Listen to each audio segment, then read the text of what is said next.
Hey guys, I got Jasmine here today. She had a ponytail, so don't mind her hair, it's still healthy. But today we're gonna be retouching her color because I highlighted it first. And then we'll be styling it. And this tutorial will be how to blow dry very thick and very curly hair. So please enjoy. So as I mentioned, I'm just refreshing her color because I had highlighted it back in February, I think, and I had toned it, but the toner had faded away. So with this, I had used a Paul Mitchell color. I'm not a huge fan of Paul Mitchell, but you got to use what you can use, and I had applied it on dry hair as you see me doing. So I wanted to show you guys two ways that I like to blow dry textured hair, and one of them is with a nozzle on the end of my blow dryer. Usually I like to use the Baby Bliss porcelain ceramic blow dryer, but I don't have that, so I had to use I think this is called a Thunderbird. I got this brush from Sally's and it has holes on both sides so that the heat can actually pass through the hair, which I like that because I hate touching scorching hot hair. I hold the hair taut and knock out even more water. This helps to stretch the hair as much as possible before I go in with my brush because hair is very fragile when it is wet. So if you can knock out as much water before you start to use a brush, that is even better. Especially because with textured hair, especially like tightly coiled hair, the hair is already pretty weak and it tangles up really easily. So when you hold that hair taut, it helps to pull it straight so that way you can go right in and not run into any snaggles or tangles or anything that could potentially break the hair. And we're trying to preserve how thick and bouncy and healthy her hair is. We ain't trying to snatch it out, you know. That ain't what she paid me for. I also wanted to add that when the hair is damp, that's when I like to add my styling products.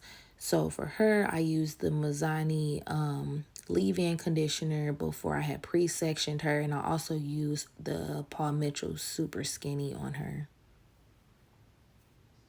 I love using the paddle brush because it just gives a different feel when you feel the hair, even if it doesn't look visibly different. It does give you a different feel on the hair, and I love that for me.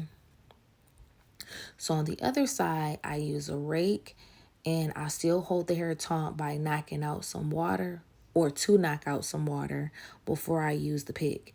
And then I'll start at the ends and go to the mid shaft and then I'll go to the root. This is very important to do because I see a lot of people starting directly at the root, and by the time they're done blow drying, they take out so much extra hair from the rake, and it's because actually they're breaking off the hair, and over time your hair will lose its density and its body, and you don't want that. You want to keep your hair as gorgeous as possible for as long as possible.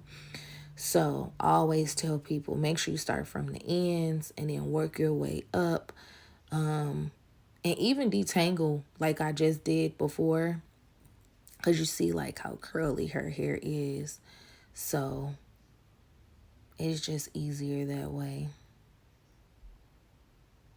And plus, it hurts your clients less. Don't mind what y'all see her do right there. She was watching TV. But it hurts your clients less when you actually start at the end and work your way up. One thing I do like about the rake is that when you get to the root, you can actually like feel the comb going against the scalp and actually like drying the scalp really, really well. So to the left with the purple clip is where I use the paddle brush to blow dry. And with the pink clip, I use the rake to blow dry. So as you can see, there's not a huge visible difference in which method I use. But when I felt with my fingertips, I could definitely tell that with the paddle brush, it definitely felt much smoother.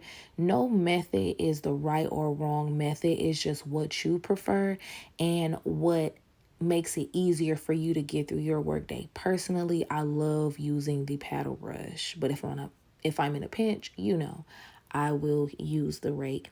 And here I just gave her a silk press, and I did trim her ends just a little bit. And then she wanted some curls to go about her day. So I do hope that you guys enjoyed this video, and I hope that you loved her color because we loved it. I had to fix it because it went a little bit darker, but overall it was still very beautiful. Now here I am putting a little finishing serum on there by I think it's Bedhead. I forgot what it's called, but it's in a hot pink pump, and it just takes that flat iron smell right out of the hair, and I love that.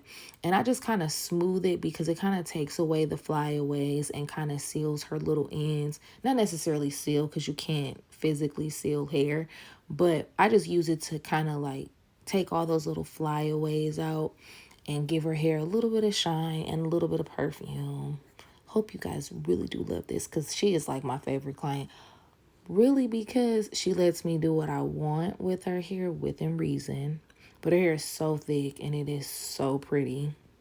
Please don't forget to like, comment, and subscribe, and let me know in the comments what you think about her hair and about her hair color. And don't forget that it's you that makes you beautiful. I'll see you guys next time.